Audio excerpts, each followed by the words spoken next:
Let's go through this prophecy in Ezekiel together to see just how close we are to the end. Starting with verse 1. Now the word of the Lord came to me saying, Son of man, set your face against Gog of the land of Magog. This word Gog is a title that just means leader, similar to king or president, and he's the leader of the land of Magog. Magog was a large region north of Israel. We call this area Russia today, which means Gog is a reference to the leader of this region. Today, that person is Vladimir Putin. Now, I'm not saying that Putin is Gog, but I am saying that if this Ezekiel 38 battle were to happen today, then Putin would certainly fit the description of Gog. Now watch what God says happens to Russia's leader. I will turn you around, put hooks into your jaws, and lead you out with all your army.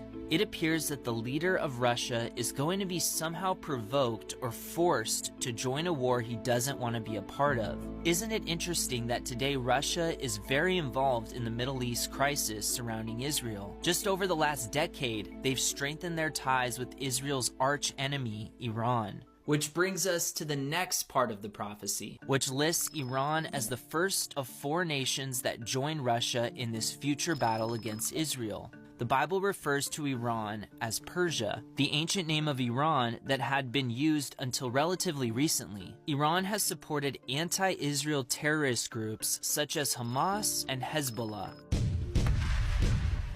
and have even attacked Israel with their own missiles. But what's crazy is that Iran and Russia have not only signed a peace treaty with each other, but have even been training their militaries together. You guys, this prophecy was written almost 3,000 years ago, during a time when the Jews were living as slaves in Babylon, and Persia and Magog were at war. And now they're friends. Just wait until you hear how and where the Bible says they are going to attack Israel. It's going to sound like a headline out of tomorrow's news cycle. The next nation mentioned is Ethiopia, which is a little misleading because the Hebrew word used here is actually Cush, which today is in the region of Sudan. What's interesting about Sudan is how anti-Israel they have been over the years. But what's even more interesting is how Sudan has recently been strengthening their ties with both Iran and Russia, even allowing Russia to build a naval base on their land. This just happened this year. Another nation that has started helping Russia by allowing them to move their air defense systems into their country is Libya, which is next on the list of nations who will join together to attack Israel in the future.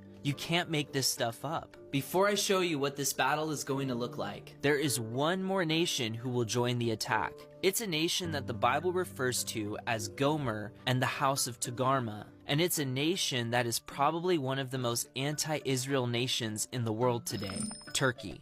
Just this last year, the president of Turkey was sharply criticizing Israel. You are an occupier. You are an organized gang. And they too have partnered with Russia and Iran, 2 of the other nations mentioned in Ezekiel 38. Most recently, all 3 have worked together to overthrow the government of Syria, a country on Israel's northern border. This is super interesting for 2 important reasons. Reason number 1 is probably what you're already thinking. The unlikely partnership of these 3 nations is exactly what the Bible said would happen. The fact that these 3 nations are already working together on foreign military issues makes it more likely that they would partner in a future battle like the one predicted in Ezekiel 38. But it's even more than that. Take a look at where Syria is located on a map compared to the location of its neighbor Israel.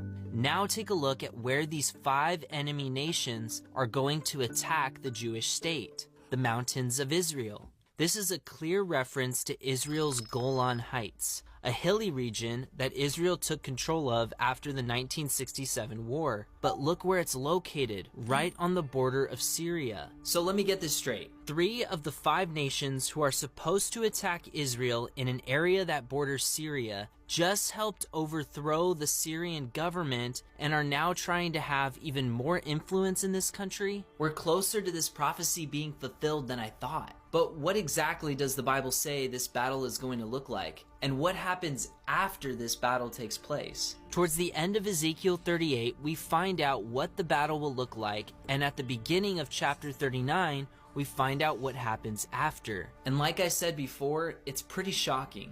But before we get into that, there's something that makes this whole prophecy even more unusual than one might think. Remember the 1948 war between the Jews and Israel? Today, most of those nations have relative peace with Israel despite having been in conflict with them for so many years. This is just as amazing because the Ezekiel 38 prophecy does not mention any of these nations joining this future attack on Israel. They're just silent. Okay, so here's what the Bible says this attack is going to look like. These 5 nations are going to cross the Syrian border into Israel's Golan Heights with their armies. The Bible says they are going to cover the land like a cloud, so we know there's going to be a massive number of troops. But before they have the chance to attack, God is going to cause the largest earthquake in Israeli history. Even more devastating than the Nuweiba earthquake of 1995 that left many areas in total rubble. Then the Bible says God is going to cause Russia's weapons to misfire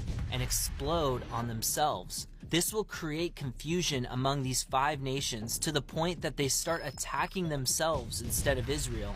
And if that's not bad enough, the Bible says God is going to send rain, giant hail, and fire and brimstone against this army. But it's this next part that is probably the most concerning because it could affect you and me. The Bible says that God will send fire on Magog, Russia, and on those living in security in the coastlands. This means that somehow God is going to cause fire to fall on the land of Russia and on those who are not part of this war at all. People who think they're far away and safe from this battle. Now, the Bible doesn't name who these people are, so all we can do is speculate. But some Bible scholars believe this is prophesying a full-scale nuclear attack on multiple nations. Now, this is an interesting take because in chapter 39, you're going to hear about what takes place after this war, and it sounds a lot like the aftermath of a nuclear explosion. In the Bible, there are many wars, both recorded and predicted. But none of these wars have so much text dedicated to giving us the details of the cleanup process that takes place after the war, except for this battle prophesied in Ezekiel. Most people overlook it as some strange ritual that Israel does after the war. But what if God is trying to communicate to us the type of war that's going to take place by giving us the details to the post-war cleanup process? The Bible says that after this great failed attack on Israel, the citizens of Israel are going to wait 7 months before cleaning up any of the devastation on the Golan Heights. But when they finally do get around to cleaning it up, they use 2 separate groups of people to do it. A search party to help spot the bodies, and a hired team of professionals. Whenever someone from the search party locates a body, they will mark the area for the professionals to come and take the body and bury it all the way down south east of the Dead Sea. What a strange cleanup process. Now, I'm not an expert on what a nuclear cleanup would look like, but could it be that this almost 3,000-year-old prophecy is predicting the tedious process of disposing of nuclear waste downwind of Israel so the nation is not affected by the fallout? I mean, why do they wait 7 months before cleaning up? And why do they need 2 separate teams to do it? This is just a theory, so let me know what you think in the comments.